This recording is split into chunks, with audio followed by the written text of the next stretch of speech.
What happens when one of Hollywood's most respected actors sits down for what should be a simple interview, only to discover his host has an agenda that goes far beyond entertainment? In just 31 seconds, Kelly Clarkson would make a comment so shocking, so completely out of line, that it would destroy her reputation and send Samuel L. Jackson storming off her set in the most explosive talk show moment ever captured on live television. The Kelly Clarkson Show was supposed to be different. After years of morning television dominated by manufactured drama and scripted controversies, Kelly had promised audiences something real, something authentic.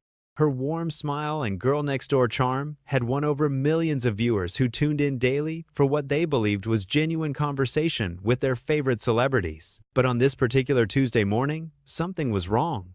Very wrong. Samuel L. Jackson walked onto the bright, cheerful set wearing his trademark black suit and confident smile. The audience erupted in applause as he waved, clearly excited to see one of cinema's most beloved stars. He settled into the guest chair across from Kelly, who beamed at him with what appeared to be genuine enthusiasm. "Samuel L. Jackson, everybody," Kelly announced to thunderous applause. "Thank you so much for being here. I have to say, I'm such a huge fan of your work." "Thank you, Kelly. Happy to be here," Samuel replied, his voice carrying that familiar gravitas that had made him famous in countless films. "Now I have to ask," Kelly continued, her tone still light and friendly, "with over 150 films under your belt, you must have some incredible stories from Hollywood." Samuel nodded thoughtfully. "Oh, absolutely. I've been blessed to work with some amazing people over the years. Directors like Quentin Tarantino, Spike Lee, the whole Marvel family. Each experience teaches you something new." The conversation flowed smoothly for the first few minutes. Kelly asked about his latest projects, his family, his approach to choosing roles. Samuel answered each question with the professionalism and charm that had made him not just a movie star, but a genuinely respected figure in the industry. "You know," Kelly said, leaning forward slightly, "I've always wondered about something. As an actor, you've played so many different characters, but there's always been this intensity to your performances. Where does that come from?" "Well," Samuel began, "I think authenticity is everything in this business. Whether you're playing a hero or a villain, the audience can tell if you're being real or just going through the motions. I try to bring truth to every role." "Truth?" Kelly repeated, nodding. "That's interesting. Speaking of truth, I have to ask you about something that's been bothering me." The shift in her tone was subtle but unmistakable. The warmth had drained from her voice, replaced by something sharper, more calculating. Samuel's expression remained neutral, but there was a slight tension in his posture now. "Sure," he said carefully. "You've been very vocal about certain political issues over the years," Kelly continued, her smile never wavering, even as her words grew more pointed. "Some people might say you've been quite aggressive in your opinions. I believe in standing up for what's right," Samuel replied evenly. "I think we all have a responsibility to speak out against injustice when we see it." Kelly's laugh was light, almost musical, but there was something cold underneath it. "Oh, I completely understand that. But don't you think sometimes celebrities should just, stick to entertaining people? I mean, when you start getting political, doesn't that just divide your audience?" The question hung in the air for a moment. Samuel's jaw tightened almost imperceptibly. "I think," he said slowly, "that being a celebrity doesn't mean you give up your right to have opinions about the world around you. If anything, having a platform means you have more responsibility to use it thoughtfully." Right," Kelly said, waving her hand dismissively. "But here's what I don't understand. You talk about injustice and standing up for what's right, but isn't it a little hypocritical coming from someone who's made millions playing violent characters? I mean, how many people have you killed on screen? Hundreds?" The audience had gone quiet now. Even they could sense that something was shifting, that this wasn't the comfortable celebrity chat they'd expected. "Those are fictional characters, Kelly," Samuel said, his voice remaining steady, but with an edge of warning. "I think most people can distinguish between an actor playing a role and real life." "Can they, though?" Kelly pressed. "I mean, when kids see Samuel L. Jackson on screen with a gun, shooting people, using language that would make a sailor blush, what message does that send?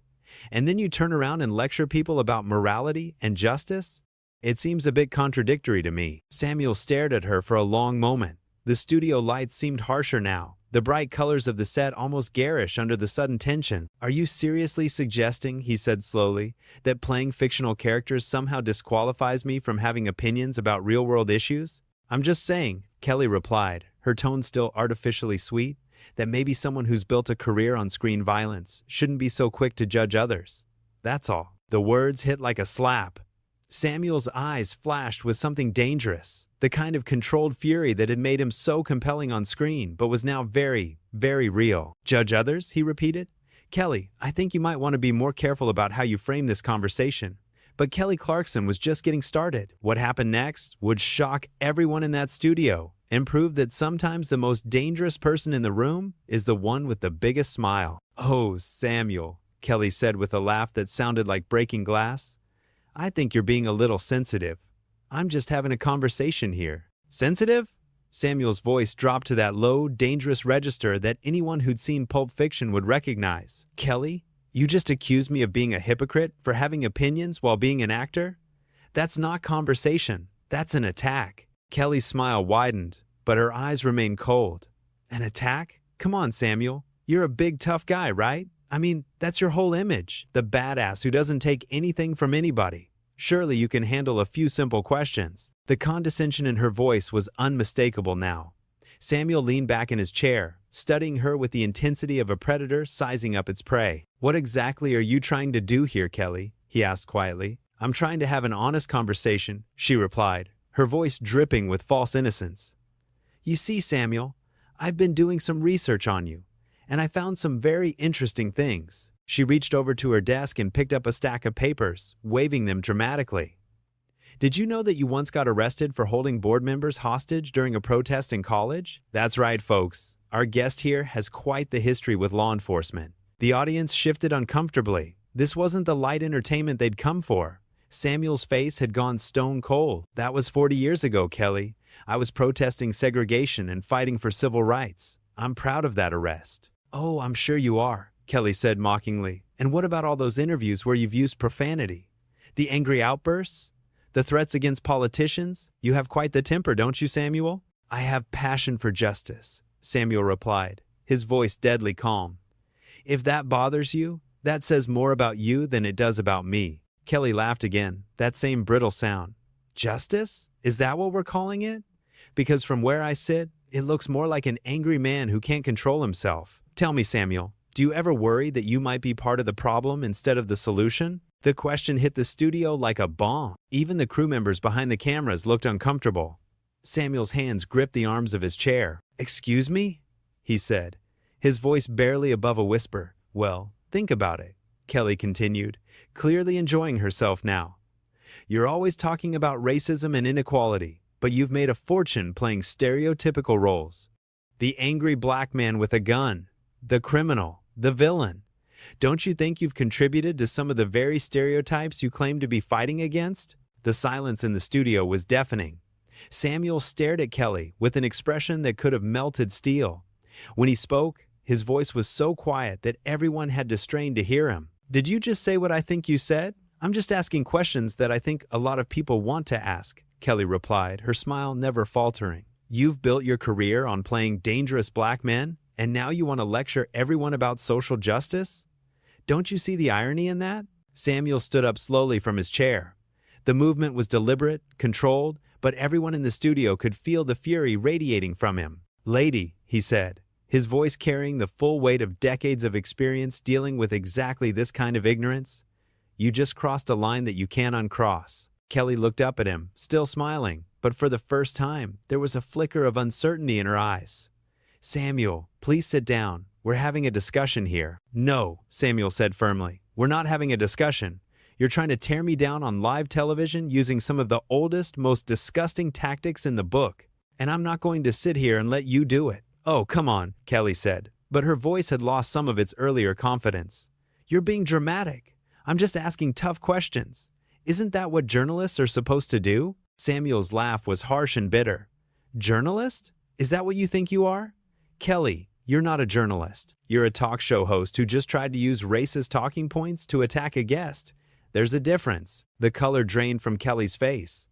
I'm not a racist, Samuel. How dare you accuse me of that? Then explain to me, Samuel said, his voice rising now.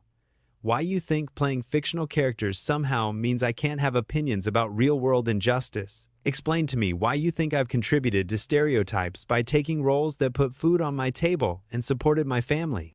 Explain to me why you think 40-year-old civil rights activism is somehow a mark against my character. Kelly stammered. I was just trying to. I mean, people have questions about what? Samuel demanded. About why a successful black man has the audacity to speak up about inequality? About why I don't just shut up and be grateful for what I have? Is that what this is about? That's not what I meant, Kelly said weakly, but her voice lacked any conviction. Then what did you mean? Samuel pressed. Because from where I'm standing, you just spent the last 10 minutes trying to tear down everything I've worked for, everything I believe in, using some of the same arguments that people have been using to silence black voices for generations. The studio was dead silent now. Kelly looked around desperately, as if searching for help that wasn't coming. Her production team looked mortified. The audience sat in stunned silence. What happened next would become the most replayed moment in talk show history, as Samuel L. Jackson delivered a response so powerful, so utterly devastating, that it would end Kelly Clarkson's career in a single sentence. Samuel, please, Kelly said, her voice cracking slightly. I think there's been a misunderstanding here. I never meant to. I mean, I was just trying to. Stop, Samuel said, holding up his hand. His voice was calm now, but there was something terrifying in that calmness. Just stop talking, Kelly. Every word you say is making this worse. Kelly's mouth opened and closed like a fish gasping for air. The confident, smiling host from just minutes earlier had completely disappeared, replaced by someone who was clearly in way over her head. You want to know what the real problem is here? Samuel continued, his voice carrying the weight of authority that came from decades of commanding respect in one of the most challenging industries in the world. The problem is that you brought me on your show under false pretenses. You made me think this was going to be a normal interview, a conversation between professionals. Instead, you ambushed me with gotcha questions and racist talking points. They're not racist. Kelly protested weakly, but even she didn't sound convinced anymore. Samuel's eyes blazed. Kelly, you just told a black man that he can't speak about injustice because he's played fictional characters in movies. You suggested that my civil rights activism was somehow a negative thing.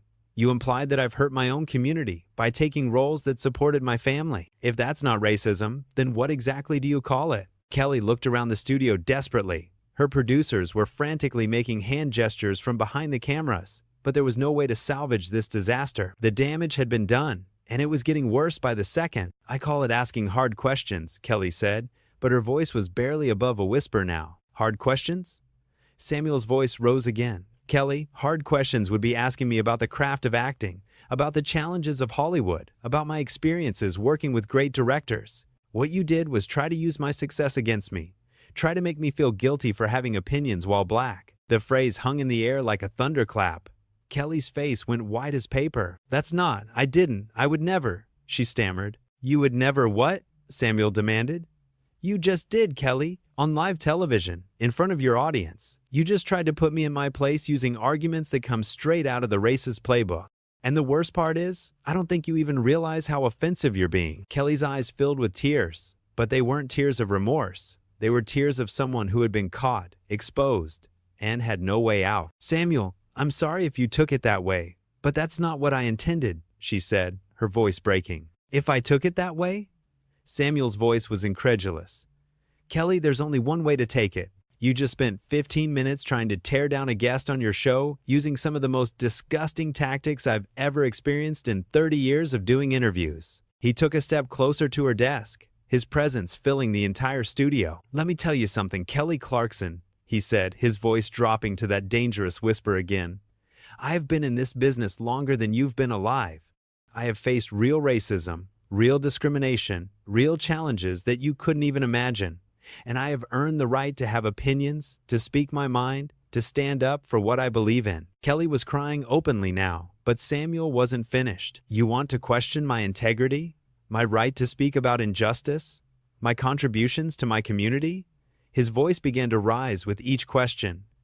Then you better come correct. You better have your facts straight. You better be prepared for a real conversation. Not this amateur hour ambush garbage you just tried to pull. Samuel, please, Kelly sobbed. I'm sorry. I'm so sorry. Sorry doesn't fix this, Kelly, Samuel said coldly. Sorry doesn't undo what you just did on live television. Sorry doesn't take back the disrespect you just showed me and everyone who looks like me. He straightened his jacket and looked directly into the camera. To everyone watching at home, he said, his voice now calm and dignified again, "This is what we still face. This is the kind of ignorance that still exists, even from people who smile and pretend to be your friends. Remember this moment. Remember how quickly respect can disappear when someone thinks they can get away with it." He turned back to Kelly, who was now slumped in her chair, mascara running down her cheeks. "And Kelly," he said, his voice carrying a finality that everyone in the studio could feel, "the next time you want to have a conversation about race, about justice, about anything that actually matters, maybe you should learn something about it first. Because this performance you just gave, this ignorant, disrespectful display, this is exactly why we still have problems in this country." Samuel L. Jackson walked toward the exit of the studio with the same dignity and presence he brought to the interview, but now there was something else in his bearing, something that made it clear that he was a man who had been pushed too far and had responded with the full force of his character and conviction. As he reached the edge of the stage, he turned back one final time.